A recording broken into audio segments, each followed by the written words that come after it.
Welcome back, everyone, to the 2021 Spring Split Amazon University Esports CSGO tournament, brought to you by the Newell and, of course, our sponsors, Logitech G, Unite Students, and Twitch Students. My name is Novi Kane, and I'm joined by the wonderful Zach. And we've had, I don't want to say rough, but a very long first two games so far, but we've got another one for you. Why don't you take us into those two teams?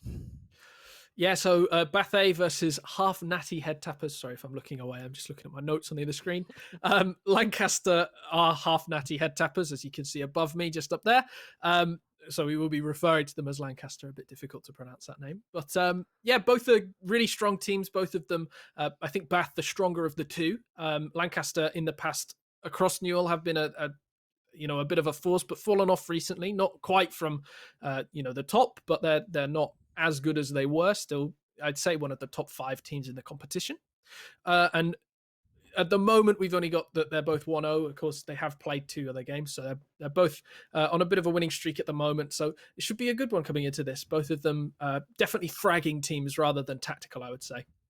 Absolutely. And you said that Lancaster, definitely nearing the top of that table, but not quite captivating us with the dominance that we've seen in the past. Of course, like those who've been around the university Counter-Strike scene will know the epic saga that was Lancaster Bombers versus the Warwick Stretchy Boys, and it's something to sort of go on about the fact that these universities, yes, despite time going on and the rosters moving on and changing, still able to put out high caliber teams and rosters. I mean, Bath A, consistently nearing that top and fighting for that first place.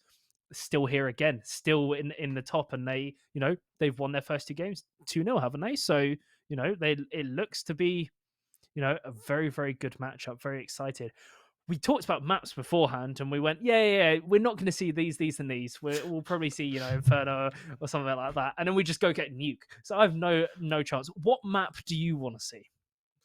I mean, I'd like to see Overpass. It's my favorite map. It's the one that I think has the most sort of the best balance between that sort of smokes, mollies, everything like that, the util game versus the tapping game. Of course, as well as that, I think you get a lot more sort of chances for the AWPer to be a bit more interesting in the game. Of course, as you get to these higher levels, the AWPer has to be a lot more disciplined and stick a lot further back, usually, rather than being the number one aggressor for the whole game.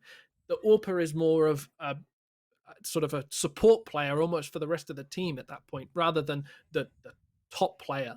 But on Overpass, you get a lot more sort of openness for that player on the AWP to be more of the aggressive style AWPer that I personally enjoy to watch.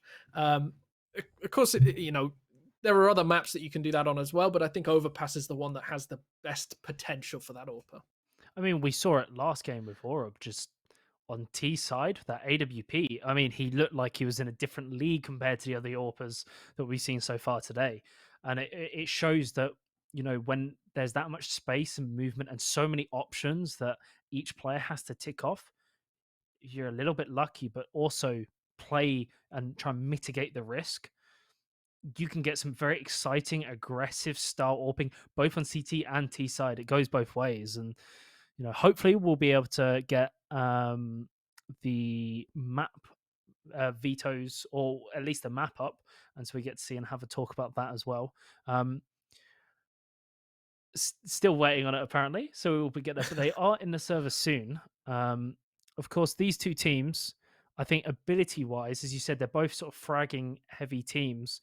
We talked about overpass and maps like that. When it comes to fragging heavy teams, both the 2 games we've seen so far, one side has been some players playing incredibly well, some players sadly not performing. Do you think, compared to strategy heavy teams, that what's the difference when it comes to frag heavy teams and strategy heavy teams? Because when they're so performance reliant. Mm-hmm.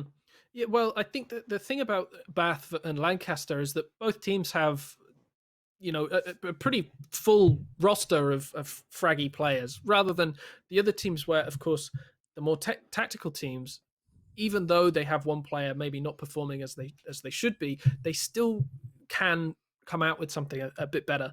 But the difficulty is with teams like Bath is that if you say have one of those players on the roster not performing to their full potential, you kind of just lose from there. There's not much that you can do. Whereas with a team that's maybe got that more open knowledge of smokes, more open knowledge of maps that they might want, it ends up becoming like a bit less, individual reliant, Mm. I guess.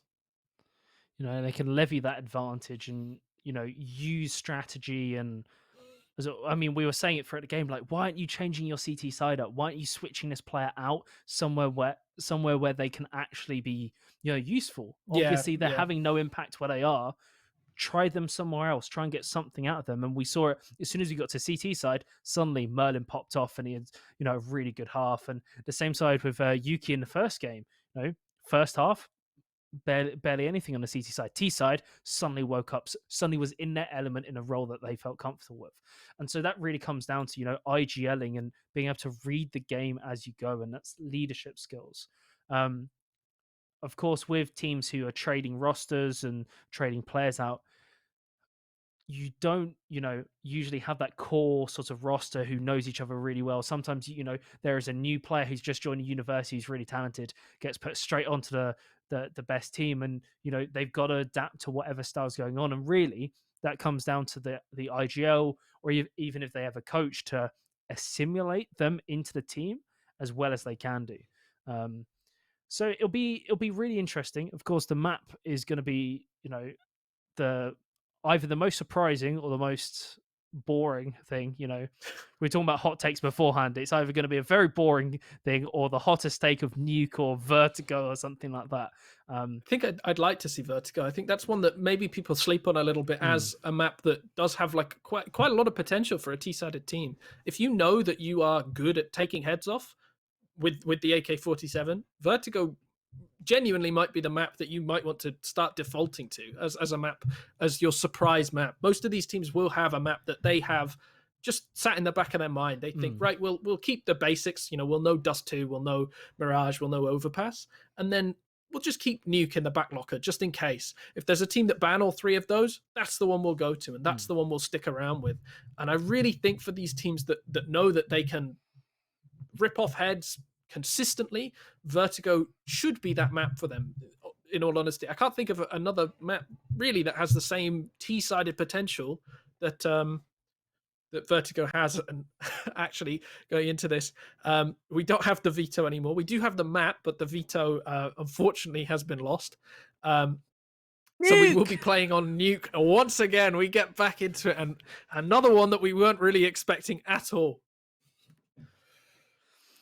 Oh, back on it again. I mean, I did highlight how in ESEA and these intermediate, even from open, intermediate, and into main, Nuke is becoming slipping through that best of one because there's so many maps that unless you're prepared for them, you don't really play. Or teams just don't even want to learn, like Vertigo and things like that, and so they're looking for that extra option, like you said, like maybe an outside pick, but also a pick that maybe the other team might not be comfortable on, and you can try and force them to through the draft. And so we're seeing that crop up more and more. I'm really happy that's starting to bleed through and trickle down from, you got the pro scene to the semi-pro amateur, the ESEA and Face It Opens and things like that. The fact it's trickling down into the university scene is a really, really good sign. So fantastic stuff. Another Nuke game. I mean, interesting thing to think about is last game, of course, we had more strat heavy teams. We did see a bit of running and gunning, from Ladder and Aero, but as we said, these two teams are quite frag heavy. They're gunners, I mean, Lancaster's name even says it all, So style wise, what do you think is the difference we're going to see compared to last game? I think that actually the outside take was something that we saw actually quite a lot last game. I think is probably going to be pretty apparent in this one as well. They avoided ramp though, is something that I mean, I didn't bring up in the game, but I noticed quite heavily was Swansea would pretty much never go towards ramp, and there was aggression on ramp pretty constantly. This one we might see the same thing again with sorry, not the same thing again. We might see a bit more ramp aggression from whichever side is on the T side as we move in towards the pistol round here. seeing another B ramp rush. This time, CT is taking a very passive hold. Lancaster is just going to be playing around hell. I go. They go to hell, it seems like. Pion is going to finally take him down. And these are 2-on-2 situation. But that looked a little bit dicey from the amount of map control they're giving over. CT's players have to hit those headshots from that range. They have to give over the bomb, plant, and now it's all up to Lancaster for the retake. Yeah, very fast early on as well. Both teams coming out swinging early on, especially Bath, showing that they can rush in and that they can come out of it sort of on top. Dovey, though, with that kill in towards site, and Pion just sitting in towards Hut, taking the fight early on as the bomb starts getting defused and he can't do anything about it. Dovey gets the kill. Angbiwa defuses the bomb, and that's 1-0 in favor of Lancaster. CT side, I think we've almost seen every single... Oh, no, apart from one, it was the Swansea CT side. I was trying to think back of all the T sides failed so far, but no. Swansea CT didn't work out. Bournemouth got advantage. This time, though, the bomb goes down. But, of course, with the bomb going down, they can afford that full buy. Standard, like 4 Galils and a scout, and you can see them pressuring this outside position. Of course, CTs have to try and respect the weaponry because they can get picked up from any range drop. Finds Ethan. He's going to be playing around the rest of the CTs, and now that they've got that one kill, they can start to capitalize on it. Drifting around, finding a different position, and starting to apply pressure, and the T's have just been stalled in their tracks. Rico, nice little headshot there. Goes for the second, but it's not going to land. It's not going to connect. It's going to go aggressive. But now that the CTs have lost a player, they should be I was about to say they should be playing fairly more passive, unless they want to give all the advantage back over to Bath A. Now you can see they've kind of been stalled and slowed in their tracks. That's another Rico going down. Kaon is going to try and play the long angle. Galil, not the easiest weapon to do so. At least brings it to a 1-on-2. Kaon as well has shown previously in this tournament, in the winter season specifically, that he has ability, and it's really flowing, can get a lot of kills, and is very frag hungry. So it's still not out of the realms of possibility that he wins this one, especially with a Galil in hand. He can, of course, get the 2-shot kill. The M4 gets picked up, doesn't realize that there's a player on rafters, and is going to lose his life. Dora with a great little kill there, picks up the M4, and that's 2 players staying alive for Lancaster, which is pretty good against a force from Bath, especially the way the round was panning out. And goes into 2-0. All the players pulling out much better weaponry, utility, and meanwhile Bath A just sitting on pistols. Not able to levy that advantage. Not advantage, but the strong buy they had with those Galils, and just really disciplined coordination. Rico, though, this time opening kill over to Bath, and he is like just sort of pondering around this smoke, but that advantage over to Bath A is certainly going to put them into a good stead. I think that kill was found originally. Yeah, it was found outside. So they know that the CT player who usually plays her has been removed. Of course, when they get the advantage, they play more aggressive. Ron is going to try and just brute force their way through. Dora the Explorer is waiting, eventually taken down by Pion. Be too little, too late. Oh, Dovey goes incredibly low. The half natty head tappers come through on top 3-0. And now we're into the gun round. Maybe, this is the time for Bath to take a tactical timeout. Okay, this is our gun round. What's our game plan? How are we going to achieve this? They up not to, and it looks like it's going to be an outside push. Maybe all the way to secret. Yes, it should be. Yeah, and the difficult thing about this for Bath is that a lot of the utility gets wasted outside very early on. Of course, Lancaster running on an AWP as well, so it is going to be a bit more difficult for them to retake on towards B, especially as Kaon actually holding already for the player pushing down vent here. 3 players, though, for Lancaster coming down ramp, 2 only towards A. And if they do decide to push up the vent here, or they do decide to go back outside, it's going to be quite difficult for for Lancaster to hold this one.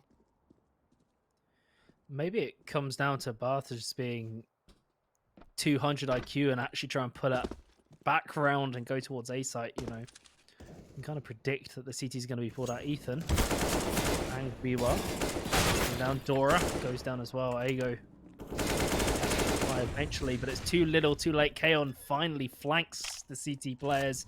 Just one man advantage. They're going to get the bomb plant. Dovey left it a little too late. I was just kind of staring at the T side player who was planting a bomb. The Bath finally might be able to pull through a round, and I think it just forces Drop to save that weaponry. And that's a little bit of a battle of I mean, sort of the memes there, if I'm being honest. Just trying to get the ninja defuse in, completely shatter the morale rather, of Bath, but doesn't quite work out that way. Drop just hiding in spawn, trying to keep hold of that AWP, and we're getting a real taste of what this game's going to be like. Players just aiming for heads, smokes coming down outside, but rarely going to see anything revolutionary coming up from these teams. Just, you know, taps and taps and taps, really. There was a little area of that game that was on a knife's edge there, or that round rather, on a knife's edge when all the players were in towards B, nobody peeking into each other, everybody just hiding. But eventually that knife's edge was shattered and Bath come out on top, 3-1. I mean, there's something to point out, though, is the fact that the curse of the number 2 slot on the server has been broken. His 2 kills so far, no longer deathless, killless. Drop. And Dovey, this aggression coming out from the CT side, putting that Desert Eagle to work. We said that they were frag-heavy players, which means these aggressive plays they can just capitalize on. You know, with these Desert Eagles, you know, you've got to be careful on the T side for the CT aggression. You've got to respect it, be prepared for it. And they just weren't. Bath to just get rolled over. And suddenly, despite the advanced position of Kaon, Bath looking a little bit lost in this round. Yeah, I mean, you look at the players, Ethan, Peon, Round, they're struggling a little bit in this game. I mean, we're early days still, so that, you know, we've only played 5 rounds, including this one, as Igo gets Kaon outside, and now Rico just looking for the bomb. But anyway, these players that have low frags, you know, when you're frag-based players, when you're a team that relies on a lot of kills early on in the games, it's really a bit daunting for these teams to end up with players that are pretty heavily negative this early on. It might work against them in their favor. They need to get 4-5 rounds at least going on. And sorry, they need to get 4 or 5 rounds at least in this half. And then maybe on the CT side, momentum will fall in their favor, especially as a CT-sided map as strong as this one. A rush looks like it's coming out, but all of them on Deagles, so maybe not the most wise thing to do. Actually, they're playing around this smoke, trying to sniff out and find an aggressive CT player, and that should indicate to them that they have to back off. Should be good to push on through. They can set up some kind of escort. Peon just getting tap away. Ang Biwa will eventually take him down with that AK-47. They're going to play a passive angle. Of course, the CTs have rotated around and team up. They're very fast on the rotations. And this is something that Bath need to clock onto. The CTs rotate fast to ensure that when the T side lose a player, they're there to ensure that the trade doesn't happen, that they can trade off that trade if the Ts do manage to achieve that. And so they can keep that advantage for as long as possible. If Bath realize that, they can use a def to string out the CTs. You know where they're going to move to, and you can try and press that advantage. We're playing very passively. Dora is going to be waiting. Kaon drop, but here we go. Here's the swing out. It's a 1-2 trade. Kaon as well. Dovey, easy peasy, lemon squeezy. And he's stuck behind a door. 13-2 though for Dovey. I mean, really carrying the team, and some really good movement there as the round goes on. Sees a little bit of the player, goes to hide in, knows that they're pushing out, and just lets his other teammate act as the bait. And then Dovey is the linchpin in that scenario. Gets the kills and looks really good. Drop going for the Adam approach, and this time it works out for him. Gets Ethan outside, and Rico losing his life to Dovey on double doors, I think. So now it's all in favor of Lancaster all over again. 5 versus 2, 4 versus 2 now early on, and Bath, only 30 seconds in, have to formulate a completely different game plan. Bath are just getting completely decimated. Drop is just playing hyper aggro on that outside position. He's just continuing to push. Peon, you have to hit those shots. He has to find it. Drop gets him. I think that's a 3K for him. He had no right in surviving that. Peon not able to connect that long distance shot. And Rawn is left, lost and alone on this outside position. Does have the bomb, but this is more of a pipe dream than anything. He might be able to find 1 or 2 CTs roaming a little bit too out of their comfort zone. Through, swing from Garage, and it's not going to be enough. Ang Biwa takes him down 6-1 to Lancaster. And Bath struggling a little bit in this game. I don't need to tell you that. We can very easily see it, but only Kaon fragging out in this game. Like I said before, these players highly momentum based, especially when we're in such a frag heavy lineup as Bath. And Lancaster, I was talking about how they've fallen off their peak a little bit. It looks like they're jumping back on. Bath, one of the strongest teams in the competition, and just trying to force their way out, attacking quick. And Dora with 3-1 after Dora dies as well. And now they know exactly where the bomb's going to go, dropped on the A site, and they just need to sit and hold Dovey in the signature corner that he's playing, working out a little bit better than it did for Swansea in the game prior. Now just hiding away, waiting for the players to move in, and Kaon holding for a flank that's never going to come.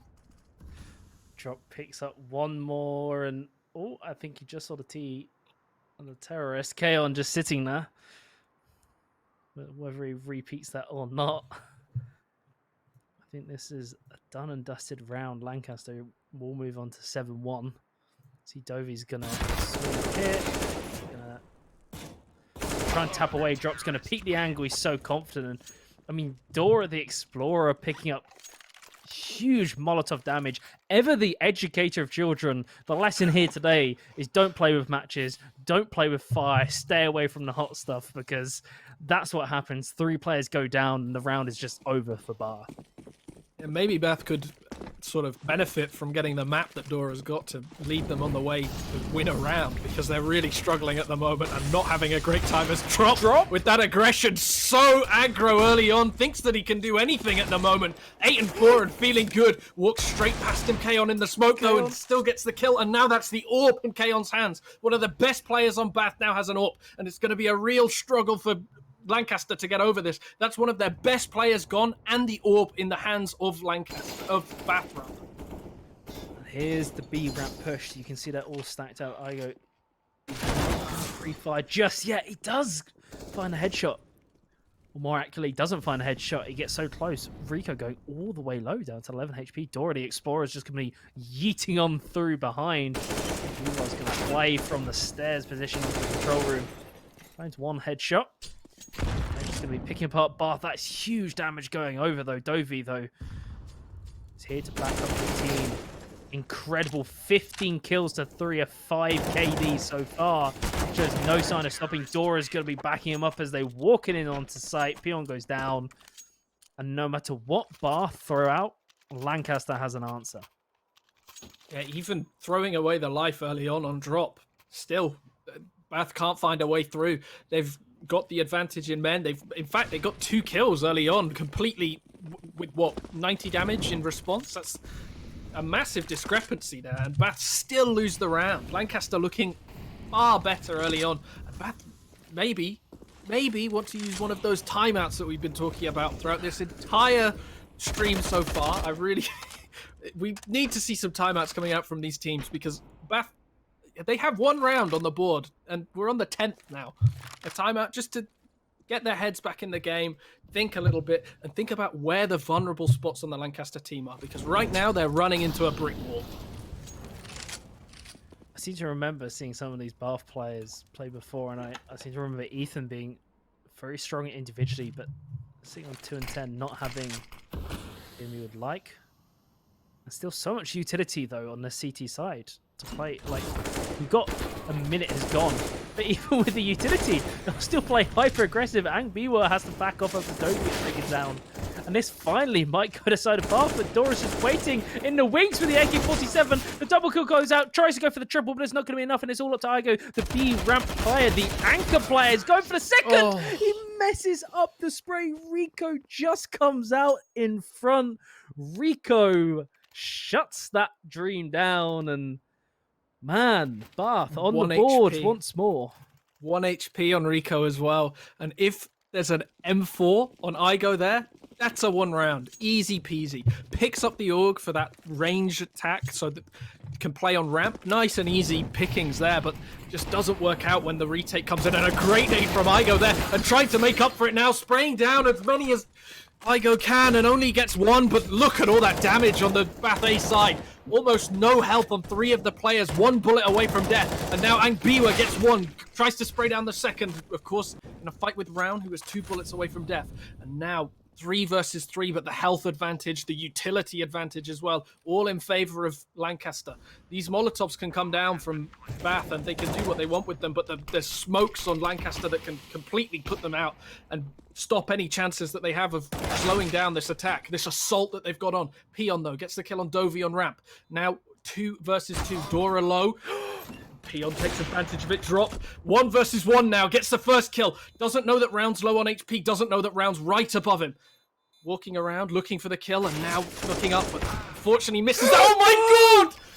Drop again, gets a kill that he really shouldn't. Round with another whiff. And Lancaster have won a round that realistically Round should have got that. Easy as you like.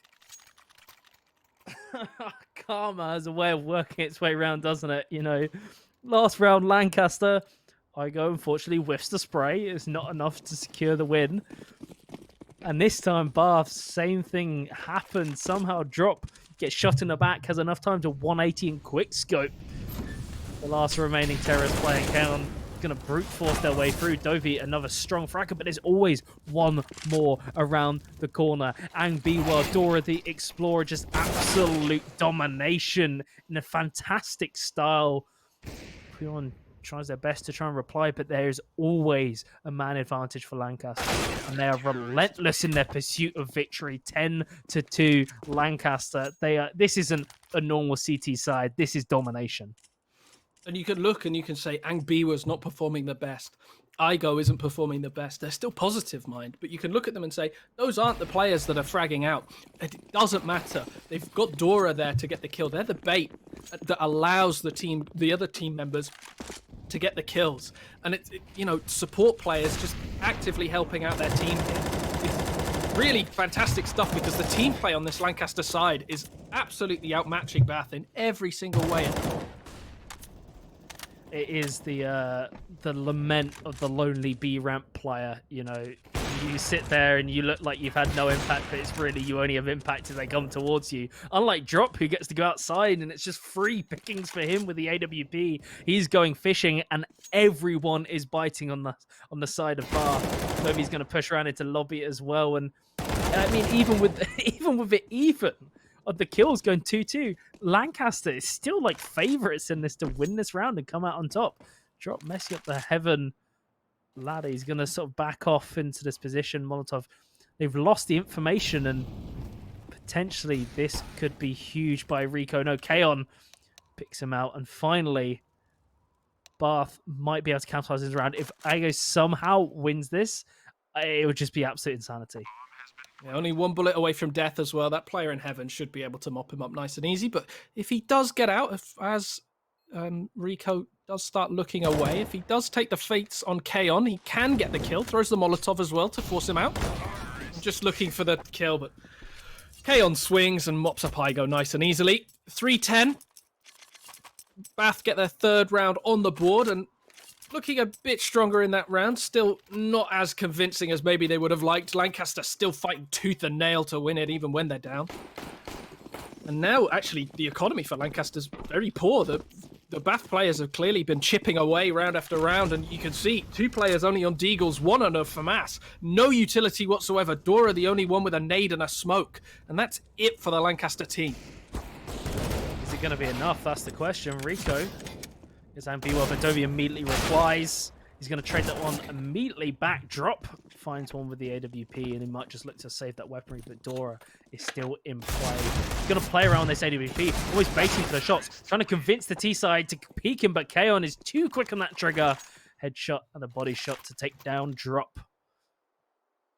And that will pull them onto the 4th round, and we said, like, yes, it's looked very dominating, but 4 to 5 rounds is manageable on T side if you achieve it. So they're on the lower end of what, you know, we'd say is acceptable for a T side. They can win the next round and then win the following pistol. They look to be in striking distance to put it back, but even that being said, Lancaster just look above and beyond. Just look at the pressure they're applying. Last round and a half, and they do not care. Rico, though, is really stepped up with this AWP. Ethan's risen as well. Dovi's going to try and pressure them, but it's not going to be the case. Bar finished the half 10-5. 5 rounds they have achieved.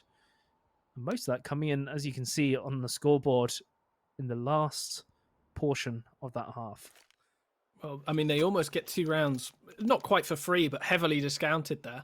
And so, you know, maybe a little bit of a, you know, a misidentifier there for Bath, but still on merit, they did get those 2 rounds. And so now we're going to see a quick rush on towards ramp. They throw the smoke as well, Lancaster, to make as much noise as they can towards A. Maybe rotate some players off. It doesn't look like it's going to end up that way, though. 2 players getting kills on ramp. Rico does get dropped early on, though, in response. So now 3 versus 4. A kit as well on Bath. So they are prepared to lose the site. Ethan just looking for the player. Here's the bomb going down and actually stops the plant for just a couple seconds. But I'm going to just sit and wait, back away, and rally the troops before they push in. Decon door. Dovi executes him swiftly. There's now double the man advantage alive for the Lancaster side.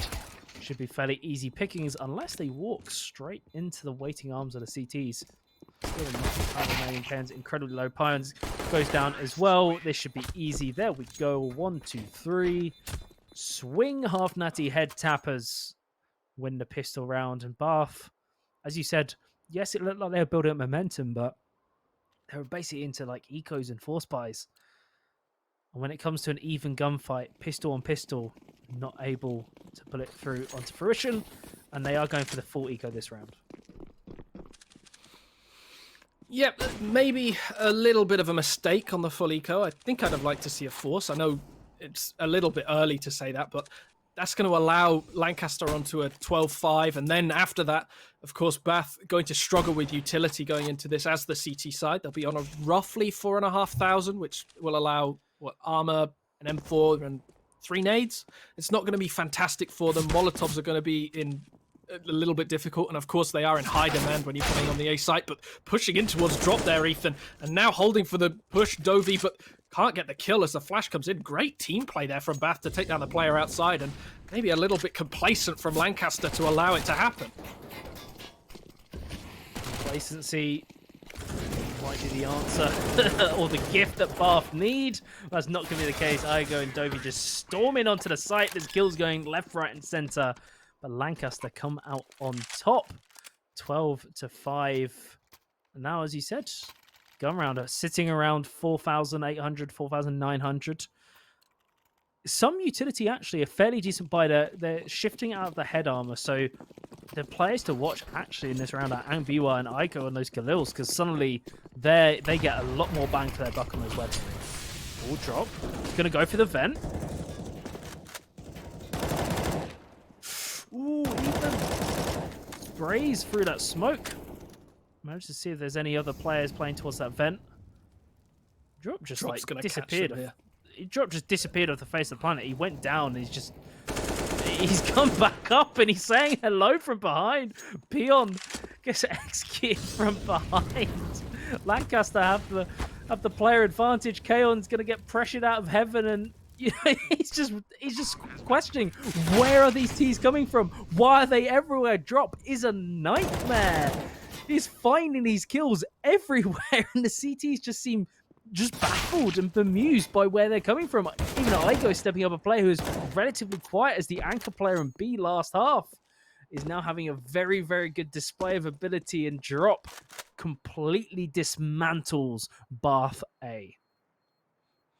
Bath players probably feeling like the Lancaster Uni players have managed to find a portal gun somewhere to get through the map that easily, just carving straight through them, especially Drop, just down into vents and no response whatsoever. They can't hear him down there. He walks round and, yeah, mops up. And Biwa as well had no right to be alive when he did. Of course, it wasn't actually live at the time, but hiding in a corner and still gets a kill. I think using the lack of head armor to his advantage. 13-5 for Lancaster as well. And this is looking really desperate now for Bath. Oh, the shotguns are coming out. The XM and the Mag 7 for Ethan and Realm. See if that, maybe that's the difference maker. Maybe that's the switch up that they need. We've seen this time and time again. This outside CT player tries to play aggressively, and it so often doesn't work out if you don't have the accuracy. Dovey makes mincemeat, teamed up with Drop on Ethan as well, and before you know it, Bath are just left wondering what's happening. And Biwa, bomb did go down. That's something that's been cited over. So this is a possibility, but you've got an XM playing at range. It's going to be almost useless in this scenario so far. They've got to try and find another weapon for that player so Round can actually have some impact as the bomb goes down. And Lancaster are just left there waiting. Kaon, though, might be a step in the right set. Oh, Doherty, I was about to say, might be a step in the right direction. Doherty Explorer goes incredibly low. Just sprays through the smoke. It's too little, too late. That's all she wrote. 14-5 Lancaster come out on top, and they show no signs of letting up. Yeah, it looks like we're getting the Bombers back almost. This team has been really impressive so far. None of the players been poor at all. And Biwa looking a little bit worse for wear in the scoreboard. Has 8 assists though, so you can't really take that away from him. And nades coming in hard from Bath A outside. Not really done much. Doesn't actually get dropped, but Dora pushing aggressively. Peon sees it last second though and gets away with it. Dovey going to push outside. Ethan gets a kill on Door on Angbiwa, and now a 4 versus 2, only 30 seconds into the round. Aggressive from Lancaster University, and it's not quite worked out for them, trying to change up just how fast they're going out, increasing the tempo just slightly, and Bath are ready for it. But why do I feel like Lancaster is still in this? Especially with Dovey alive. He's healthy, got full utility, he's got an AK. This is going to be tough though for Igo. Mac 10 against an M4 at this range, it's not going to be nice, but Roan doesn't have head armor. So a jumping, yeeting Mac 10 player might be just what they need to take him out and remove him from that position. A bit confused by why he's taking so long. He just sort of misses the head, and there we go. That's why you buy head armor, ladies and gentlemen, especially when they have SMGs. He's going to smoke, flash, and jump his way down. Drop should be able to... Dovey should be able to join him as well. And suddenly, this round might go Lancaster's way. Smoke out to try and protect. And Dovey, this is all on him.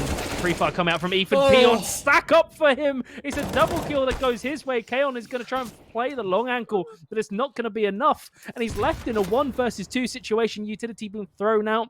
Igo is going to go very, very close. The Mac 10 is not going to be great in this situation. But it might just be enough. Again, no head armor. There we go. Kaon playing incredibly passively, waiting for Dovey to peek out, trying to pre-fire angles. Igo is just playing with his food, playing at long angles. I think he sort of showed it. No, the Call of Duty reload. No, not like this. Igo comes out clutch, and Lancaster is on that point. How have Lancaster come away with that round? 2 players pre-firing in towards Heisenberg or Decon, and just how does he get 2? It's changed the game completely.